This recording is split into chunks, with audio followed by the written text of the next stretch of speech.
Mes chers compatriotes, je veux vous parler aujourd'hui d'un débat que l'on voit ici ou là dans les médias et que l'on voit beaucoup sur Internet, et en particulier un certain nombre de trolls qui viennent parfois sur la page de mon compte Twitter.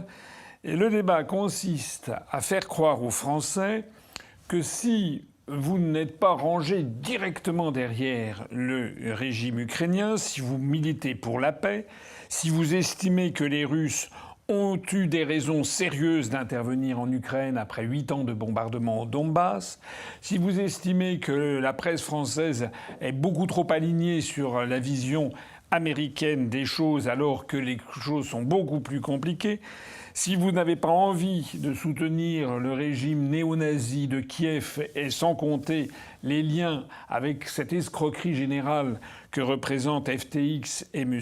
Bankman-Fried, qui était, comme on le devine maintenant, un proche de Zelensky. Bref, si vous vous opposez à la pensée dominante, eh bien, il y a un mot qui claque comme ça sur Internet ou à la télévision, eh bien, vous seriez des collabos. J'ai vu qu'on me reprochait d'être un collabo de Poutine. J'ai vu que l'on me reprochait aussi d'être une espèce de daladier qui, en 1938, avait participé à la conférence de Munich et en fait avait tout cédé devant Adolf Hitler. Et vous avez vu dans tous les médias qu'il est très largement question de comparer constamment Poutine à Adolf Hitler.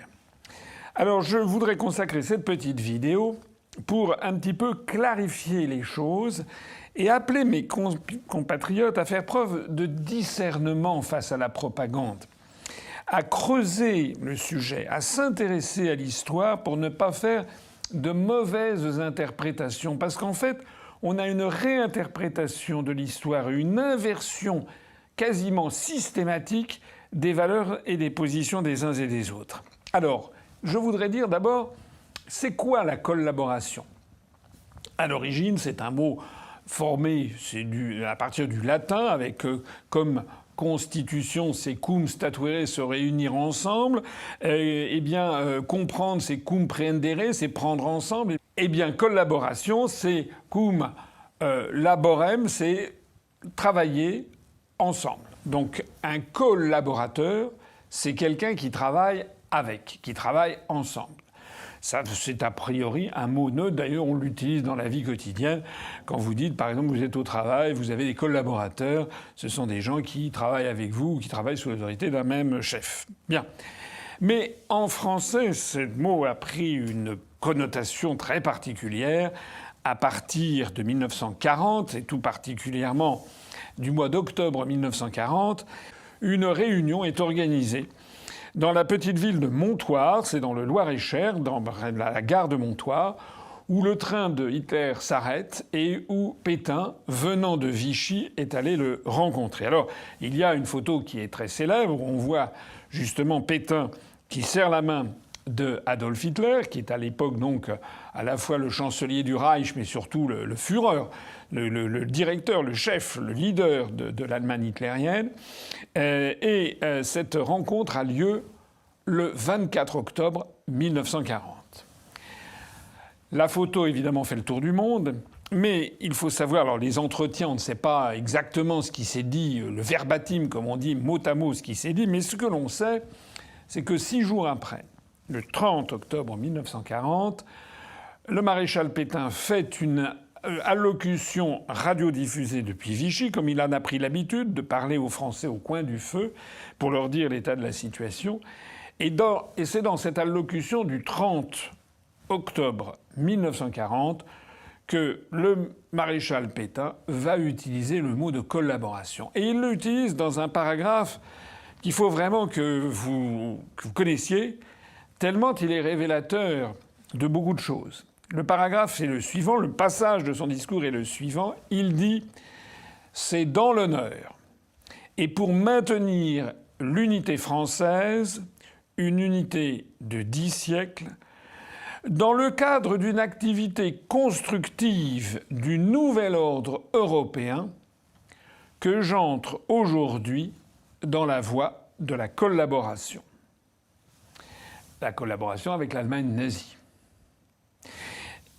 La première chose qui frappe quand vous revenez à ce discours d'origine, c'est que la collaboration est absolument indissociable de la pensée de Pétain, on le voit, c'est dans la même phrase, c'est à 2 à 3 mots d'intervalle, du nouvel ordre européen. Alors évidemment, ce passage du discours n'est pas enseigné dans les écoles. On n'en parle pas beaucoup.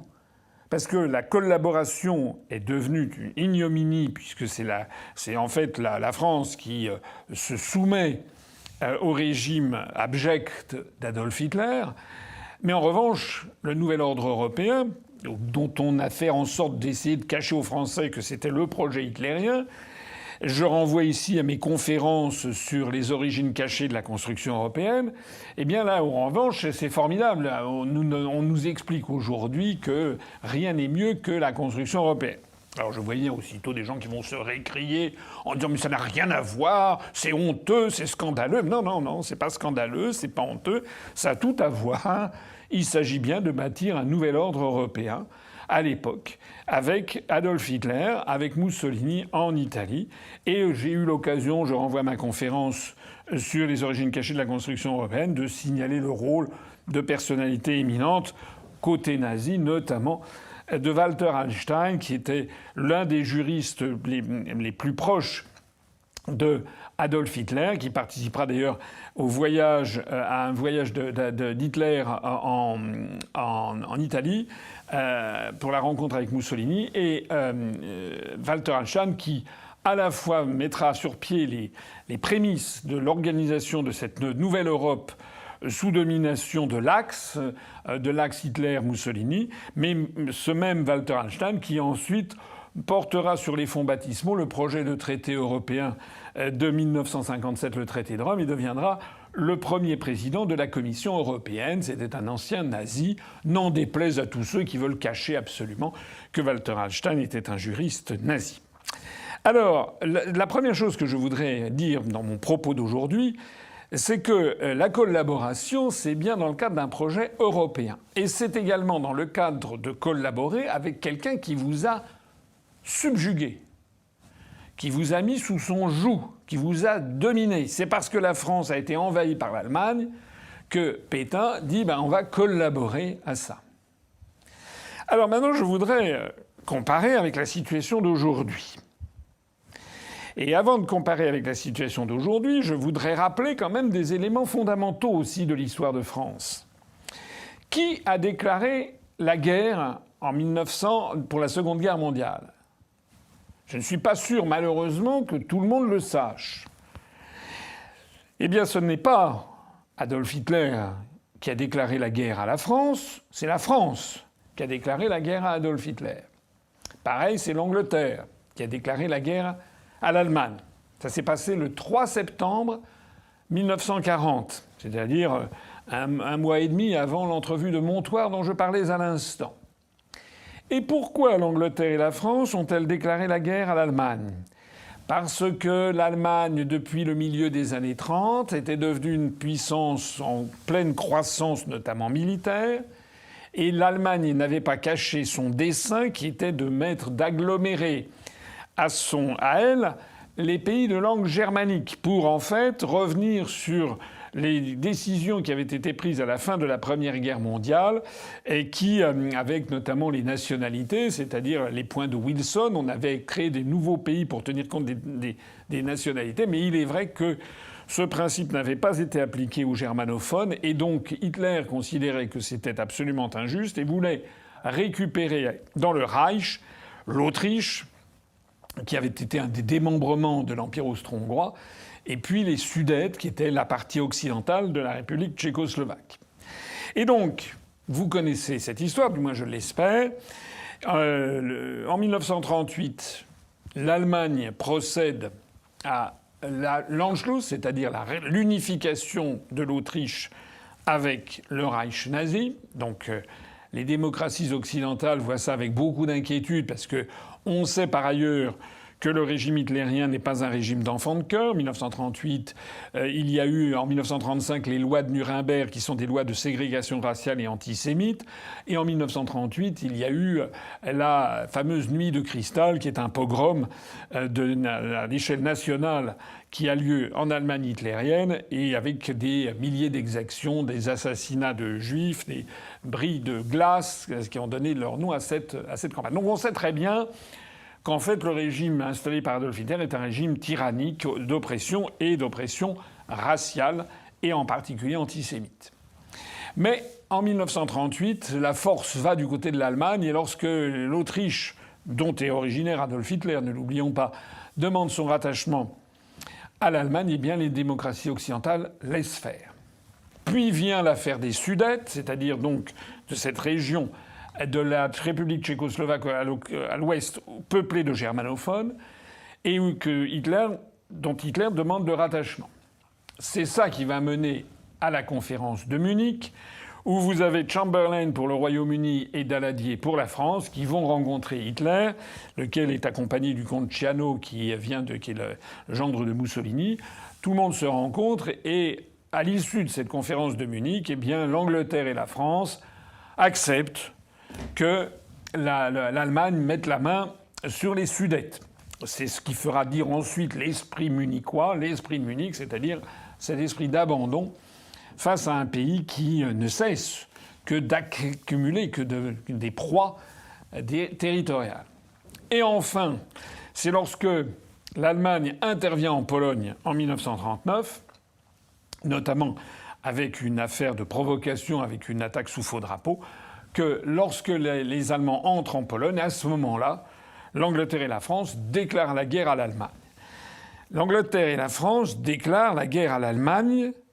Il s'agit donc d'une guerre préventive. Il s'agit d'une guerre pour dire stop à l'expansion territoriale de l'Allemagne hitlérienne. On est bien d'accord avec ça. Alors aujourd'hui, nous sommes de comparer Poutine et Hitler. Mais ça n'est pas la bonne comparaison. Et la Russie n'a pas été en permanence en train d'essayer d'envahir ses voisins. C'est le contraire qui est vrai. Depuis 1991 et l'effondrement du camp socialiste et la dislocation de l'Union soviétique, le rôle, je suis désolé de le dire, même si bien sûr les régimes n'ont rien à voir, mais en termes géopolitiques où l'on fait abstraction de la nature des régimes, en termes géopolitiques, le rôle d'Adolf Hitler, c'est celui que tient aujourd'hui l'OTAN. C'est-à-dire que depuis 1991, l'OTAN, c'est-à-dire les États-Unis d'Amérique et leurs colonies en Europe, n'ont cessé de grignoter l'espace qui protégeait la Russie. D'abord en faisant entrer tous les pays de l'Est européen dans l'OTAN, puis dans l'Union européenne. C'est le fameux voyage et le discours de George W. Bush à l'université de Varsovie en juin 2001. Et ceci alors même que son père, qui avait été président des États-Unis, avait, paraît-il, juré à Gorbatchev que les États-Unis ne profiteraient pas de l'effondrement de l'URSS pour pousser leur avantage. Alors, il y a des gens qui disent que ça n'a jamais été acté, c'est pas tout à fait vrai. Il y a en revanche Roland Dumas, l'ancien ministre des Affaires étrangères de Mitterrand, qui a confirmé que c'est vrai, que ça avait été dit. En tout cas, il n'y a pas de texte écrit qui a gravé dans le marbre cette affaire, mais des promesses orales auraient été faites. Mais combien même, d'ailleurs, n'auraient-elles pas été faites, si vous vous mettez un instant à la place de la Russie, vous voyez d'un seul coup que tout le glacis de protection géopolitique qui avait été conquis à la fin de la Seconde Guerre mondiale par Staline est grignoté année après année par les États-Unis d'Amérique. De telle sorte que il faut comprendre que, vu de Moscou, ils se sentent exactement comme Paris ou Londres entre 1938 et 1939 en voyant Adolf Hitler gangrener progressivement les pays alentours. On en était arrivé là lorsque les deux derniers États qui assurent la protection une espèce de tampon entre la Russie et l'Europe occidentale et l'OTAN sont la Biélorussie et l'Ukraine. Sachant que par ailleurs la Finlande n'était pas membre de l'OTAN. C'était l'ultime protection, l'ultime zone qui évitait la rencontre brutale, frontière contre frontière, de la Russie et d'un pays membre de l'OTAN. Et c'est de ça qu'il s'agit aujourd'hui, puisque la Biélorussie est un État satellite de la Russie, ne pose pas de problème vu depuis Moscou. Mais en revanche, la prochaine entrée de la Finlande dans l'OTAN pose un sacré problème à Moscou, puisque ça veut dire quand même, je crois, 1500 ou 1800 kilomètres de frontières entre la Finlande et la Russie, donc entre un pays qui serait membre de l'OTAN. Mais surtout, bien sûr, l'Ukraine. L'Ukraine qui est le gros morceau. L'Ukraine qui est une large partie de l'Ukraine fait partie intégrante de l'histoire russe depuis des siècles, notamment depuis le traité dont j'ai plusieurs fois parlé de Péreyaslav de 1654, qui a rattaché la rive de gauche du Dniepr à la Russie, à l'empire des tsars. Donc il faut bien comprendre que, vu de Moscou, il y a une menace immédiate sur la sécurité. Et comme par ailleurs, à partir de 2014, les États-Unis ont organisé la révolte du Maïdan, la révolution, pour en fait installer à Kiev un régime favorable à l'OTAN et aux États-Unis, la menace est devenue critique pour la Russie. Ça s'est concrétisé par les bombardements. Je renvoie à ma vidéo sur l'histoire de l'Ukraine. Les bombardements pendant 8 ans, de 2014 à 2022, du régime de Kiev sur les populations russophones du Donbass. Donc lorsque Poutine intervient militairement en Ukraine, personnellement, j'ai déjà dit 50 fois, ce sera la 51e. J'avais été interrogé par Israël 24 News une dizaine de jours avant que ça n'arrive, aux alentours du quelque chose comme le 15 ou le 20 février de cette année. Et les journalistes m'avaient dit « Qu'est-ce que vous diriez si la Russie intervenait ?» J'avais dit « Je condamnerais ». Effectivement, j'avais condamné, parce que c'est quand même pas bien d'intervenir militairement dans un État étranger, c'est contraire au principe du droit international public, et normalement, la Russie aurait dû saisir le Conseil de sécurité. Cela étant, ça n'est pas bien, mais c'est quand même exactement ce qu'ont fait les Français et les Anglais quand ils ont déclaré la guerre à Hitler en 1939. Qui oserait dire aujourd'hui que la France ou l'Angleterre ont eu tort de déclarer la guerre à Adolf Hitler en 1939 ?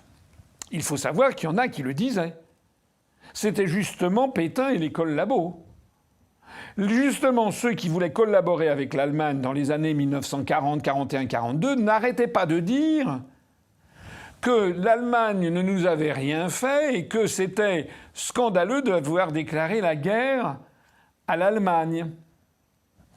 Donc, lorsque certains disent Poutine est intervenu dans des pays comme l'Ukraine, c'est scandaleux, il est comme Hitler, moi j'aurais plutôt tendance à comparer ça à la déclaration de guerre de la France et de l'Angleterre face à une menace grandissante qui est celle de l'OTAN. Je voudrais ajouter encore des éléments sur cette affaire. C'est que être collabo, c'est forcément être dominé par quelqu'un qui est présent sur le territoire. Que je sache, la Russie ne dirige pas la France. Donc les gens qui traitent de collabo ceux qui voudraient qu'il y ait un accord de paix avec la Russie se moquent du monde. Ça n'est pas être collabo que de proposer qu'il y ait une entente avec un pays qui ne nous domine pas. Mais est-ce qu'il y a une puissance qui nous domine, qui occupe la France aujourd'hui ? La réponse est oui. Et ça n'est pas la Russie. La réponse, oui. Ce sont les États-Unis d'Amérique qui dominent la France. Tout le monde le sait. Ça a été théorisé, ça a été pointé du doigt, ça a été dénoncé évidemment par Charles de Gaulle lorsqu'il a demandé la fermeture des bases militaires de l'OTAN en 1966. Ça a été dit expressément par François Mitterrand, à la fois dans le dernier Mitterrand, mais aussi par les nombreuses conversations privées qu'il a eues, notamment avec sa femme Danielle Mitterrand, qui le rappelait. Toute la France, et il suffit de voir actuellement Macron, qui est un supplétif des États-Unis. Donc être aujourd'hui collabo en France, ça n'est pas être travaillé avec la Russie, mais la Russie n'est pas présente. Les collabos, je suis désolé de le dire, sont ceux qui travaillent avec les forces d'occupation actuelles, c'est-à-dire les États-Unis d'Amérique. Le véritable collabo en France, c'est celui qui collabore avec cette puissance qui nous domine et qui nous impose ses choix géopolitiques et qui nous impose aussi d'ailleurs la destruction de notre propre économie. Et je voudrais ici terminer cette vidéo en attirant votre attention sur la politique stratégique la plus fondamentale de ces deux pays. La Russie, que cela plaise ou ne plaise pas, je mets au défi quiconque de trouver un seul écrit tout au long de l'histoire russe et encore récemment où l'on verrait la Russie théoriser l'idée qu'elle doit conquérir l'ensemble du monde et notamment l'ensemble de l'Europe. Puisqu'on nous explique que Poutine, s'il avale l'Ukraine, après il avalera la Pologne, et puis après il avalera l'Allemagne, et puis après ce sera la France. Si tel était le cas, il y aurait une théorie. Ça aurait été explicité depuis des décennies. Ce que souhaitait le régime soviétique, c'était autre chose. C'était l'extension de la révolution universelle à l'ensemble de la Terre, mais pas sous la domination nécessairement de Moscou. Il y avait en permanence, il parlait d'internationalisme prolétarien, internationalisme. Donc, si j'en reviens à ce que je disais, aujourd'hui, Poutine, qu'est-ce qu'il dit ? Qu'est-ce qu'il dit et qu'est-ce qu'il fait depuis qu'il est arrivé au pouvoir ? Ce qu'il dit et ce qu'il fait, c'est qu'il essaye de reconstituer le cocon de sécurité dont bénéficiait l'URSS avant son effondrement, tout en ayant admis définitivement que l'ensemble des pays de l'Est désormais lui échappe. Donc lui, ce qu'il vit, c'est que ce qu'on appelait dans l'Union soviétique l'étranger proche, c'est-à-dire notamment les républiques d'Asie centrale, et qui faisaient partie de l'URSS, comme le Kirghizistan, le Tadjikistan, etc. Tous ces pays qui sont devenus des pays indépendants en 1991, comme la Biélorussie ou l'Ukraine, toutes ces républiques qui ont fait partie de l'URSS et qui sont devenues indépendantes avec le démembrement, eh bien, que ces républiques gardent leur indépendance, mais pas une indépendance qui menace la sécurité de la Russie d'aujourd'hui. Alors je sais bien que c'est une entrave à la pleine jouissance de la souveraineté de ces pays, je le sais bien. Mais comme j'ai déjà eu l'occasion de le dire, un pays est souverain, mais il doit tenir compte aussi de son environnement. J'ai déjà eu l'occasion 1000 fois de dire que le Mexique, il est souverain, mais il ne peut pas faire comme s'il n'avait pas plusieurs milliers de kilomètres de frontières avec les États-Unis. La France historiquement était souveraine, maintenant elle ne l'est plus depuis qu'elle est dans l'Union européenne, mais la France ne peut pas avoir une politique, une géopolitique qui fasse abstraction du fait que c'est une puissance méditerranéenne et qui a en face d'elle l'Afrique et notamment l'Afrique du Nord. Je ne connais donc pas de texte théorisant que la Russie doit dominer l'univers et dominer en tout cas le continent. En revanche, je connais des textes aux États-Unis qui attribuent aux États-Unis, au gouvernement de Washington, une volonté, une destinée de dominer le monde. On n'en parle pas suffisamment, hélas, dans nos cours d'histoire.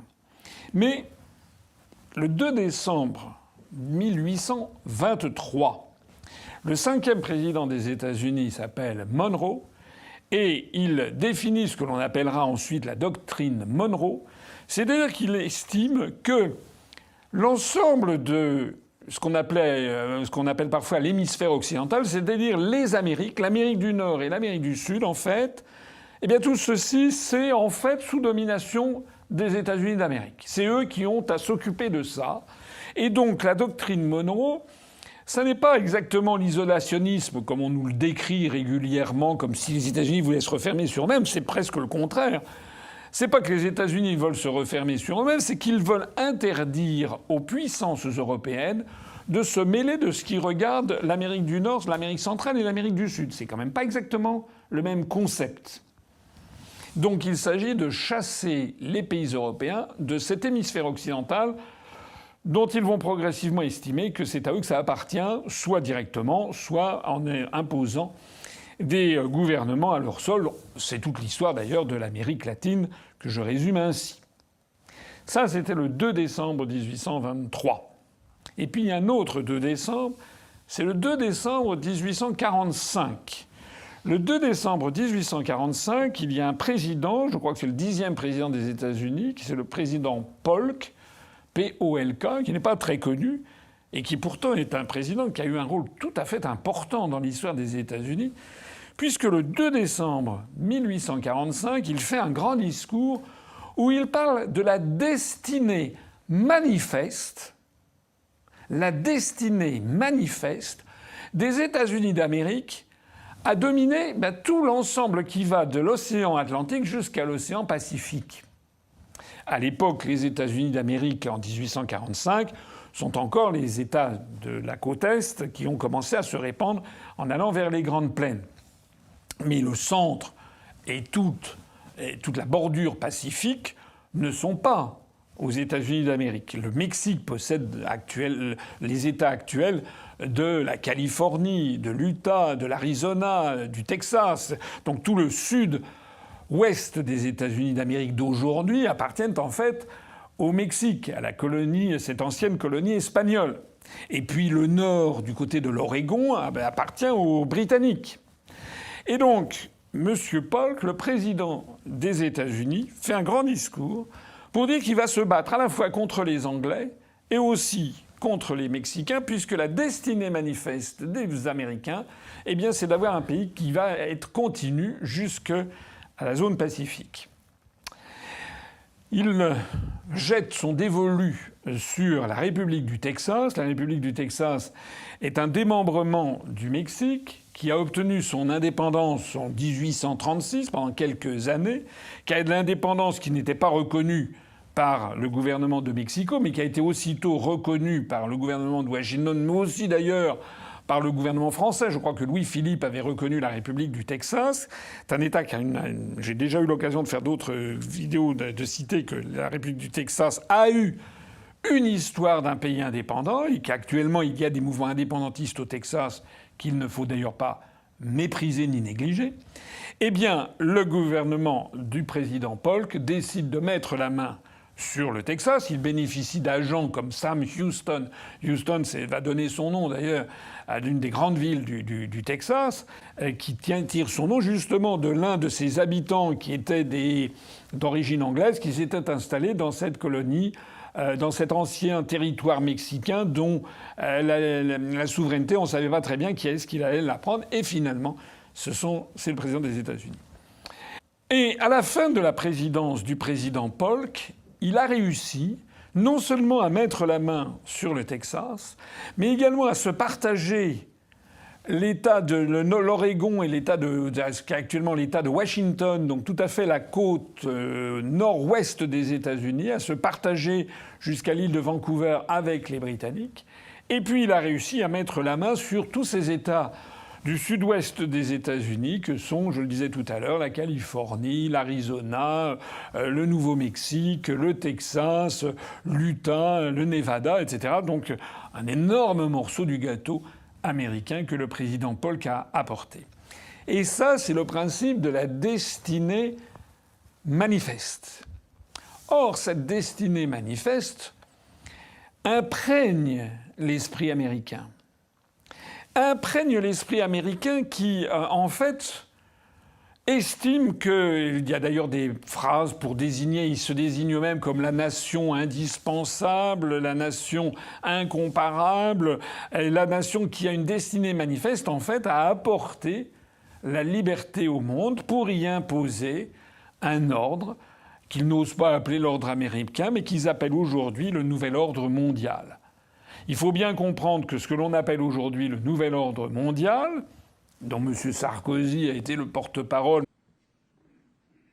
Et je peux vous dire une troisième chose. On ira ensemble vers ce nouvel ordre mondial. Et personne, je dis bien, personne ne pourra s'y opposer. L'ordre mondial, le rôle du FMI, Ses moyens doivent être renforcés. La Banque mondiale, maître de l'ordre. Mais dont Macron a s'est fait également le porte-parole d'une façon particulièrement stupide, puisqu'il a dit ça devant un public extrêmement hostile, ce sont les pays d'Asie-Pacifique. Il a trouvé le moyen de dire ça devant le sommet Europe-Asie à Bangkok. Because now, progressively, a lot of people would like to see there are two orders in this world. This is a huge mistake, even for both the US and China. We need a single global order. Le nouvel ordre mondial, vu par l'ensemble du reste du monde, ça veut dire un ordre unipolaire dirigé par les États-Unis d'Amérique.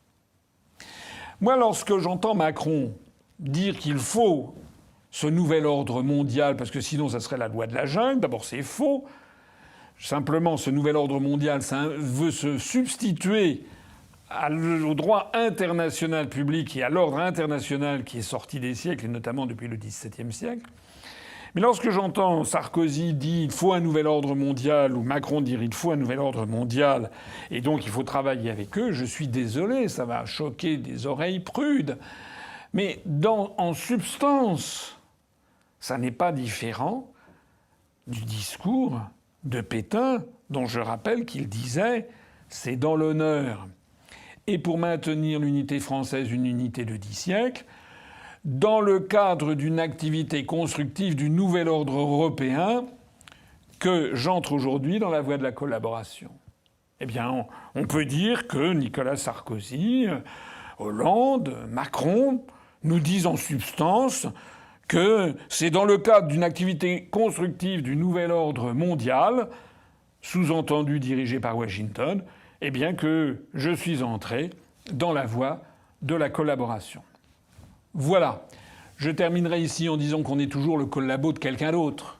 En 1940, les collabos, ceux qui collaboraient avec l'Allemagne hitlérienne, traitaient de Gaulle de collabo de la City, de collabo du capitalisme ou de la banque juive. Ça, c'est ce que disaient les collabos. Et ils traitaient les communistes de collabos de l'Union soviétique et du judéo-bolchevisme. Donc tout le monde est toujours le collabo de quelqu'un, sauf que la grande différence, et c'est ça sur lequel je voudrais conclure, c'est qu'un collabo, c'est quelqu'un qui se soumet à la puissance qui a mis la main sur la patrie. Et je suis désolé, ça n'est pas en rappelant que la Russie a des droits, que la Russie n'a pas que des torts dans cette affaire et qu'il faut avoir un traité de paix et que ça ne pourra pas être autrement que le fait que l'Ukraine devra céder effectivement la Crimée et probablement le Donbass. Ça n'est pas en disant cela que je serai un collabo, puisque la Russie ne nous domine pas. Au contraire, en disant cela, je fais preuve de courage parce que je m'oppose justement à tous les collabos qui se plient devant la puissance américaine qui a désormais mis la main sur la souveraineté et l'indépendance nationale. Heureusement, je ne suis pas le seul, parce que beaucoup de Français considèrent comme moi qu'aujourd'hui, la première menace qui pèse sur la France, il y en a d'autres, mais la première menace qui pèse sur la France, c'est que nous avons perdu notre souveraineté, notre indépendance nationale au profit de l'oncle Sam. Vive la République et vive la France.